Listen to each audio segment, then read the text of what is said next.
Probably the coolest title of 2019, Bard of Blood. That's awesome. What is up, Netflix fans, and welcome back to my channel. As always, I'm reviewing the brand new show or movie that dropped on Netflix, and this weekend, once again, we have another Indian series in Bard of Blood. I was so excited, especially after just seeing The Family Man last weekend. Really good. I was pumped to see what this would bring us. I need your comments below. Did you enjoy this show? And do you think the title, Bard of Blood, is really cool? Because I do. So Bard of Blood is a brand new Indian series, a political espionage thriller based off of the 2015 novel. So because the country of origin for both of these shows is India, I'm seeing comparisons to The Family Man, which dropped last weekend on Amazon Prime, and I understand why slightly, right? They're similar in style. The story is, one is very different from the other, but if you compare the two, there are slight similarities within the storylines, although The Family Man is much different in structure. And that story, I think, focuses more on the family life, whereas this story is just kind of focused on the mission. It is very heavy in the spy espionage world, and it does deal with some very interesting thematic elements. If you're asking me to compare the two, saying, Austin, which one would you prefer? I would probably say The Family Man, just because I like the balance of family and work, which is what that show was all about.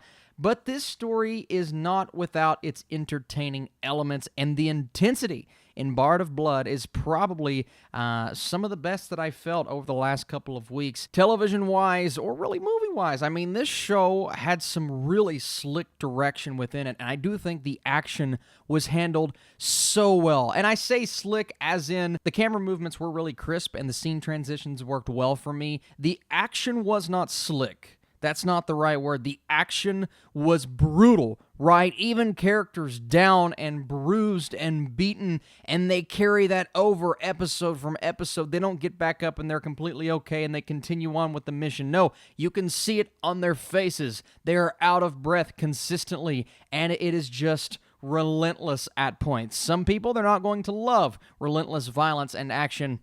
I, for one, am into something like that. So that got me on board as soon as it started happening in episode 1, and it happened throughout. And it actually got more intense, and the last few episodes in Bard of Blood are absolutely the most entertaining, and I was enthralled by what was happening. Now, I will admit it did take some time to get there. The first few episodes, I'm going to use the word slow. And I saw a review that used the word slow, and there were so many comments saying, well, I mean, how dare you criticize? You don't know what slow is. And I feel like that happens to me all the time. I say something is slow, and people automatically assume I'm talking about a complete negative thing. No, being slow is not bad. A slow-paced film, those are actually my favorite kinds of movies, right? A film like Arrival, a Blade Runner 2049. Well, Denis Villeneuve as a director is what it sounds like. But no, I love a good slow pace to a show. But for a show like this, I think moving a bit quicker, maybe going from 7 episodes to 6 episodes could have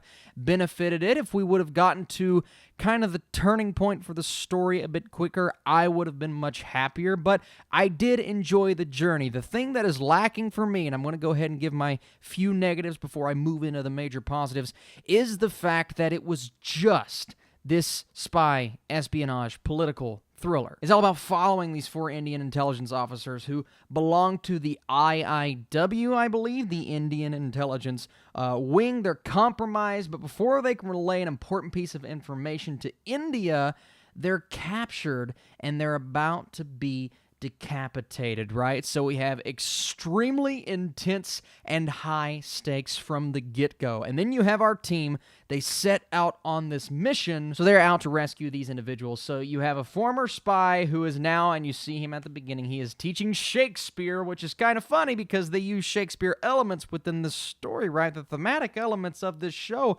are very Shakespearean. So to see that Shakespeare teaching professor at the beginning of the show I found extremely interesting. And he's kind of the guy that knows the entire situation, the area that they're going in. He can take that information, process it, and relay it. So that was a really cool aspect of the team. And that's the thing about this team.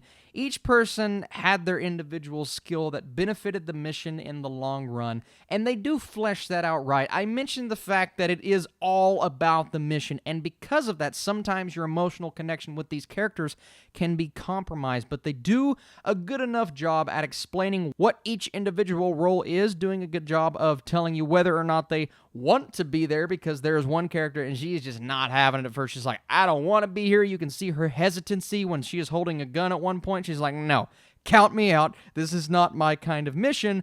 But they are here. They have to do what they have to do, and they carry that out with all of the intensity in the world. And the kind of black and white enemy that they're going after here, I think, could have been fleshed out a bit more. Now, to get into the politics aspect of this show, and once again, I said this last week, I'm more unaware than someone who is invested in what's going on that side of the world, right? There are so many things that this show covers that it didn't necessarily go over my head, but I'm sitting back going, it doesn't affect me like it would someone else. Like, it would someone who would maybe get offended at what it's trying to tell me right now, or someone that feels so passionate about the message that it's trying to send. So if you're sitting back screaming at your computer saying, Austin, how dare you not get offended, just know that things like that tend to just kind of blow by me. I'm more focused on the technical aspects, the story, the characterizations, and the acting, and if all of those things can come together and give me an impactful story, then I'm going to enjoy it.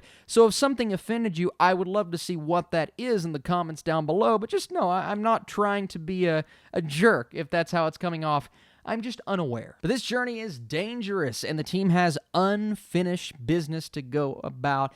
And that's the thing. The motivations behind all of these characters, it's strong. It's very strong. And it's something that the director does get across very well. And a lot of that could be the script. Now, the screenplay and the script, two very similar things, but two things I want to hit on. I think the script itself, the dialogue was really solid. A lot of that probably has to do with the acting, which was also really, really good. You have Imran Hashmi as our lead. You have Vineet Kumar Singh, and I hope I'm pronouncing these correctly, who was the standout for me. I thought he was wonderful. His chemistry with the entire team was great. And also a girl by the name of Sobita, who is just really, really good. Not a ton of time to flesh her character out, but the characters did get more fleshing out as we went along. And as we moved through this series and we started to learn more about this team, what their mission actually ended up being, the resources that they needed to carry this out, and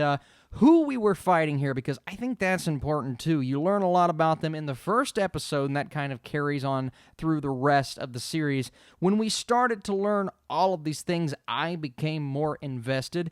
It was a bit tough to get me there at first, and I do have a few issues with the pacing, just a few. It's not a major nitpick of mine, but I did want to get to where we ended up getting in the final few episodes a bit quicker. And I mentioned the difference between the script and the screenplay. I thought the dialogue was great. I thought at times the actual story became a bit predictable. Not necessarily moments, but more character beats and the situations that they were getting themselves in. I could see where point B was from point A. It's just the journey, how we ended up getting there. That's what really managed to impress me. Just minor nitpicks for a show that I ended up really enjoying. Once again, I missed out on the emotional gravitation towards these characters. I didn't necessarily care as much as I wanted. Never read the book, don't know how well they actually adapted it, but I do know that this show was interesting. If you're interested in this socio-political, spy, espionage, thriller-esque, intense at times show with a lot of great action, it does slow down a bit, but it does absolutely pick back up in the final few episodes. Like I said, the performances are all there. If you're interested in any of those things, I would recommend Bard of Blood. I'm going to go a solid 70% for this series. This is one that I definitely think is worth watching, especially if you love all of these genres mixed together and some really solid performances and just a really solid Indian show. I'm consistently impressed with shows like this. I wanted this one to be a bit better, but it was still good enough, and hey, that is all I can possibly ask for. Thank you guys so much for watching this video. A lot of content consumed today. I'm right in the middle of The Politician. That review is coming tomorrow, probably around noon, and then more reviews to come this weekend, along with a best and worst movies of September. And next week we have Joker, which I'm really excited about. Thank you guys for all of your support on here, on Patreon, for helping me out by purchasing all the merchandise down below this video, the t-shirts and whatnot. You guys are truly the best, and I'll see you very soon.